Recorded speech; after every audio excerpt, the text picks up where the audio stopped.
How are we going, everyone? I was mentioning yesterday about these rootstocks suckering up, and I was just going to show you how we remove them. You've got to cut them down first. They're way too long to be dealing with like this, and they're very spiny, meaning a lot of thorns on them, and can be very dangerous as well. So always handle with care, put gloves on if you need to. And if you hear any sort of screaming or really high-pitched noise in the background, that's normal. This is how we roll over here, folks. So there's a bit of noise and knocking and pushing going on inside the house. I'm not sure if the mic's going to pick it up, but anyway. So just get rid of all these suckers like that. Now down here, I need you to come down here and have a look at this. This is where it's all stemming from. You can see down here below, we've cut it out a couple of times already. So that's the actual root itself. We've cut the end of it and it's constantly suckering up. Now, I'm actually going to just remove this completely from down here. This is one thing I don't like doing with my secateurs, is getting them to cut in soil, because it really does stuff up the blade. Anyway, see how it's just like another branch. It suckers out, and instead of growing roots, it's actually growing a sucker up. Now it's because it's also very shallow, so a little bit of light on it causes it to grow and it becomes its own righteous plant.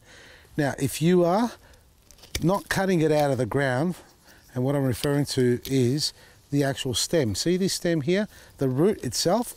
If you're not cutting that out of the ground, and you basically want to remove these out of the ground, you've got to cut them first straight, flush against there, as best you can.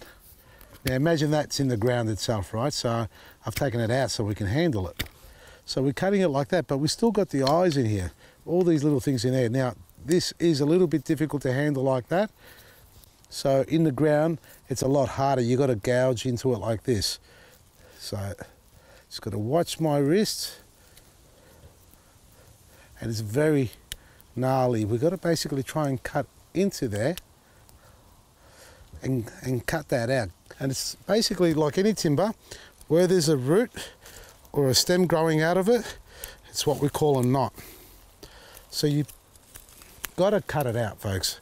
Cut it as flush as you can if you can get inside. Another tip maybe if you like to use is a drill bit, and just drill into there and then paint over, because once you've done that cut and you've exposed it all, mind you, this is as blunt as anything.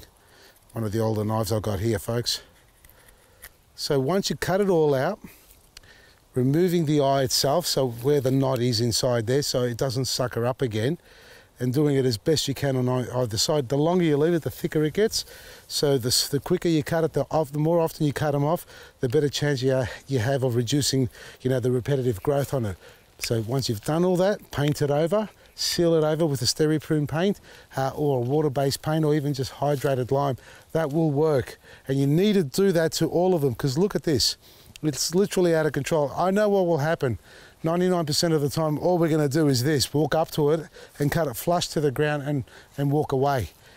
I've done that a lot of times as well, and it's not the best way to do it. You need to actually get out there and dig them all out. So if you've got suckers coming up, and it's not just roses, and I'm looking around here, I've got some major ones over there on the other side, and it's not just roses, it'll be fruit trees and ornamental trees alike.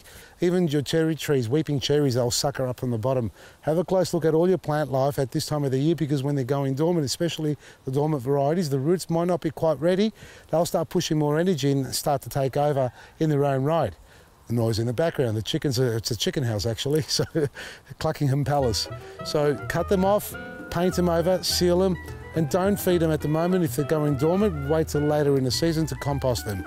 Check out our website, folks, for all your great gardening products. You'll find it all at the one place. And let you know, our Coburg and Lethbridge stores are now available for click and collect. You can get all the information you need on our website, and you can shop, click and collect from either of the locations, or have it home delivered. It's all at vasilisgarden.com. From me, Vasili, Maresi.